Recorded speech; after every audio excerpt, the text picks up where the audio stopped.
सावरकर माने तेज, सावरकर माने त्याग, सावरकर माने तप, सावरकर माने तत्व, सावरकर माने तर्क, सावरकर माने तारुण्य, सावरकर माने तीर, सावरकर माने तलवार,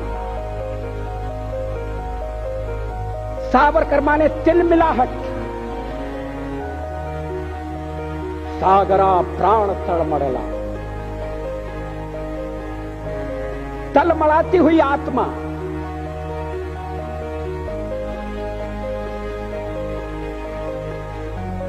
सावरकर माने तितिक्षा,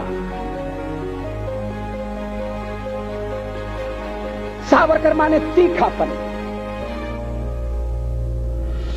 सावरकर म्हणजे तिखट. कैसा बहुरंगी व्यक्तित्व. सावरकर में ऊंचाई भी थी और गहराई भी थी. मायभूमीला पारतंत्र्यातून मुक्त करण्याच्यासाठी एक ध्यास घेतलेल्या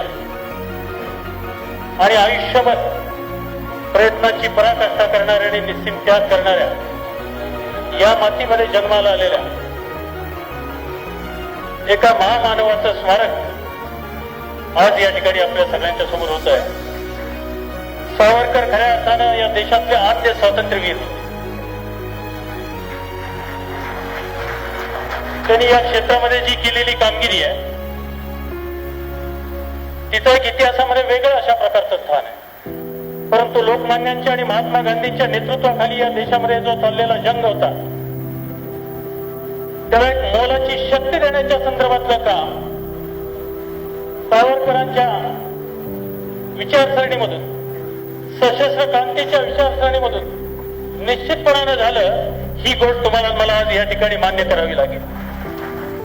मी नशिबाने एवढ्याच पुरता मर्यादित की आम्ही त्यांना तात्याराव म्हणत होतो. तात्यारावांचा तुरुंगवास कौलू म्हणजे तुम्हाला काही कल्पनाच येणार नाही. यातना, शारीरिक यातना म्हणजे ते कसे जगले हेच आश्चर्य आहे.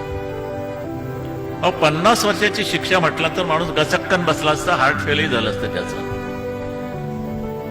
पण त्यामध्ये सुद्धा